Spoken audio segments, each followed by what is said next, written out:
Suplementação de qualidade é na Max Titânio Suplementos. Utilize o cupom SM e tem aquele desconto especial. Link na descrição. Faixa Preta, ele traz informações sobre a preparação do Ramondino para o Arnold Classic. Lembrando, se você quer assistir esse podcast completo, o link está na descrição.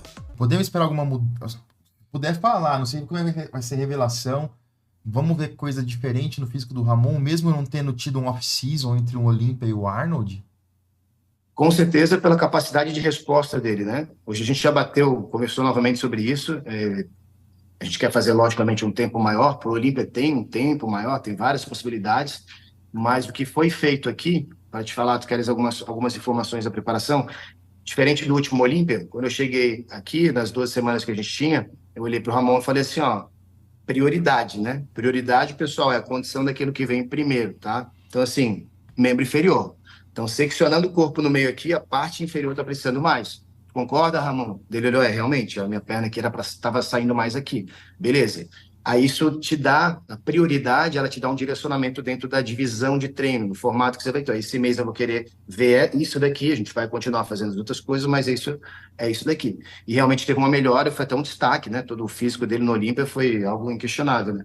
A prioridade nessa preparação, para vocês saberem, foi a parte de cima daí. A perna não ficou para trás. Então, se a gente pensar do Olímpia para cá, o que ele perdeu menos, né? Se é que ele perdeu, que na verdade ele subiu de peso, né? Mas o que precisa de mais atenção, o que precisou foi a parte superior. E seccionando o corpo em 2 aqui. Então eu falei para ele, ó, Ramon, mas pelo tempo que a gente parou, qual foi a estratégia que eu adotei? Não tem como fazer um treino de peito muito intenso como a gente fazia, por exemplo, classicamente, né? Segunda-feira, treino de peito, a ponto de descansar para fazer peito só na outra segunda, porque a intensidade ia te expor aqui muito, certo? Para precisar disso. Então, vamos fazer o seguinte, vamos trabalhar a frequência. Então, vão ser 2 estímulos de peitoral na semana, 2 de costas, 2 de ombro. E a perna ficaria em segundo plano. E aí o braço nem se fala, né? Que é algo até que o pessoal falou em algum vídeo, eu citei, expliquei aqui. Não, o braço a gente não está treinando. Pois exatamente como eu fiz no Olímpia. E a pessoa, como que não está treinando o braço? Aí, se você for ver o formato do treino, as puxadas, os supinos que tem, e com a capacidade que ele tem de ativação, o braço estava trabalhando muito. E é uma questão de prioridade. Então, o que eu falei? Primeiro, a gente tem pouco tempo. A gente tem que minar esse calendário com a prioridade, que é a parte de cima. Beleza, não os braços e não tanto as pernas. Embora elas tenham membro inferior 2 vezes na semana também, tá, pessoal? Parte anterior e posterior. Mas exatamente pela intensidade, que não dava para ser tão elevada a ponto de precisar, né, de um descanso, de expor no treino do descanso maior, a gente não podia, tinha que aumentar a frequência de estímulos. A gente fez isso, e aí assim que fez, a evolução das cargas foram maiores, foram rápidas nesse tempo aí, e a gente, logicamente, já treinou o braço, já começou a encaixar agora. E outro item também que a gente precisava em relação ao treino de braço, até aproveitando a oportunidade para falar para o pessoal e já capacitar, é a parte do gasto calórico, né? Então a gente tinha que gastar mais caloria para baixar peso também. Então, não é uma prioridade, eu não poderia me expor com os outros treinos de peito e costas a ponto de ter descanso da semana para colocar um treino de braço ali, e o gasto calórico. Então, foram vários exemplos aí para justificar as tomadas de decisão que a gente tem durante a preparação. E assim a gente vai coordenando. Basicamente, dessa vez eu fiz uma divisão de treino de 6 para 1, então eram 6 treinos e um off, 6 treinos seguidos, um off, exatamente mantendo mais volume, mais frequência semanal. Para o Olímpia, eu ia escalando isso, a gente fazia 4 treinos, um off, Tá. 5 treinos, um off, 6 treinos, um off. Muito bem. O Ramon, ele parece ser um cara, primeiro, diferenciado. Ele sim é um cara bem reservado, né? Já mais introvertido e tudo. E eu tive essa impressão em algum certo momento que estava sendo difícil arrumar um treinador pro Ramon. Estava sendo difícil arrumar um cara que se encaixasse com ele e desse o clique. Quando vocês começaram a treinar juntos, foi o clique. Ele falou, cara, tô satisfeito. Ele até falou em algum vídeo. Tá sendo bom pra mim e tudo mais. Esse clique que deu, teve que ter muita adaptação dele em relação a você ou em você em relação a ele? Ou foi algo que foi natural, só seguiu o que estava sendo feito, mas passou a ser feito em São Paulo direto? Não, eu segui, é que são ocasiões diferentes. Eu falo que, assim, o nível da entrega daquilo que eu realizo, falando em questão técnica, didática, controle psicológico, toda a perspectiva que você conseguir imaginar que eu posso entregar, ele é de acordo com o tempo de preparação. Na primeira preparação, a gente teve uma concentração total no CT, que era fechado ao público, ficava eu e o Ramon literalmente sozinho, então tiveram poucas câmeras, assim, não era como é hoje. Então, tinha gravação pro canal, o Ramon acho que não tinha canal na época, tinha algumas gravações, mas eu conseguia me concentrar com ele muito, assim, de fazer o trabalho técnico e construir, já que era o nosso primeiro contato, ele precisava entender um pouco da minha filosofia. Aí as preparações seguintes, por exemplo, para o raio foi digamos que emergencial, teve até um acidente com o Pacho, e aí a gente precisava, né, isso acho que foi 2022, né?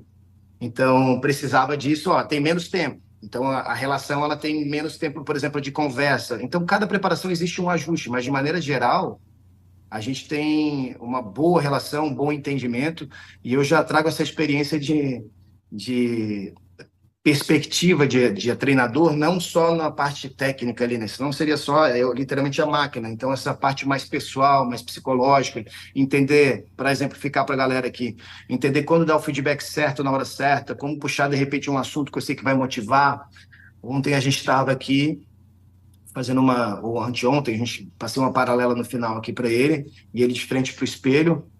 E, embora seja verdade, foi algo setado ali na hora para dar mais um ânimo para ele. Eu falei, cara, olha só que doideira, tô te vendo fazer a paralela de frente para o espelho, e como eu sei que ele vem da calistenia, como se eu vi uma cena de documentário aqui, é como se estivesse espelhando um menino lá do Acre fazendo paralela como tu fazia na praça, e de repente essa mega estrela, entendeu? Tipo assim, ele falou assim, pô, isso aqui tocou fundo agora, entendeu? Que é uma fase que a gente está agora que precisa um pouco mais de se emocionar, um pouco mais desse contato, embora o atleta fique, né? Esse lado emocional não tão mole, digamos assim, mas essa forma de conexão, esse clique, particularmente eu tenho bastante feeling assim para me conectar com o Ramon. Então o pessoal às vezes fala até de fone, disso, daquilo, e mal sabem como a gente tem essa conexão de tipo, ó, hoje vamos usar porque isso vai te motivar a cada momento. Eventualmente a câmera não vai pegar, ele vai tirar o fone para me ouvir. Eu quero que ele ouça a música. Nas primeiras preparações eu falei lá, eu entendi que ele se conectava desse jeito.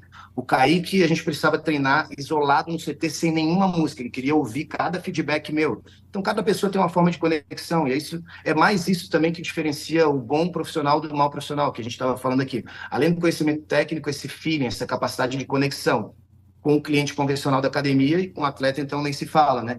Então, o nosso entendimento, a nossa relação sempre foi muito boa por isso, por essa capacidade de adaptação, de entender o que precisa ser feito para manter aquilo que precisa ser feito de fato, né? Não, é muito legal, porque então você se adaptou um pouco ao jeito do Ramon, assim como você se adaptou ao jeito do Kaique, que é uma característica sua como treinador. Eu não vou impor o meu jeito, eu vou entender qual é o melhor jeito de trabalhar com aquele atleta para extrair o melhor dele. Total, Muito louco, total, cara. exatamente. E o Vitor Boff, na ocasião, tinha outro tipo de conexão, outro tipo de personalidade. Ele falava no adversário dele, será que a gente... Então, eu direcionava o foco dele para isso, eu usava alguns exemplos. Ó, imagina que você é um carro de corrida, você é campeão do Arnold agora, você acha que tem alguém na sua frente? Se você mantiver esse ritmo, você vai... Então, usava analogias, psicologia. Isso aí entra num outro nível de treinador que, graças a Deus, hoje eu adquiri com esse tempo de experiência, né? Então, e essas possibilidades que me surgiram ao longo dessa última década aí de personal.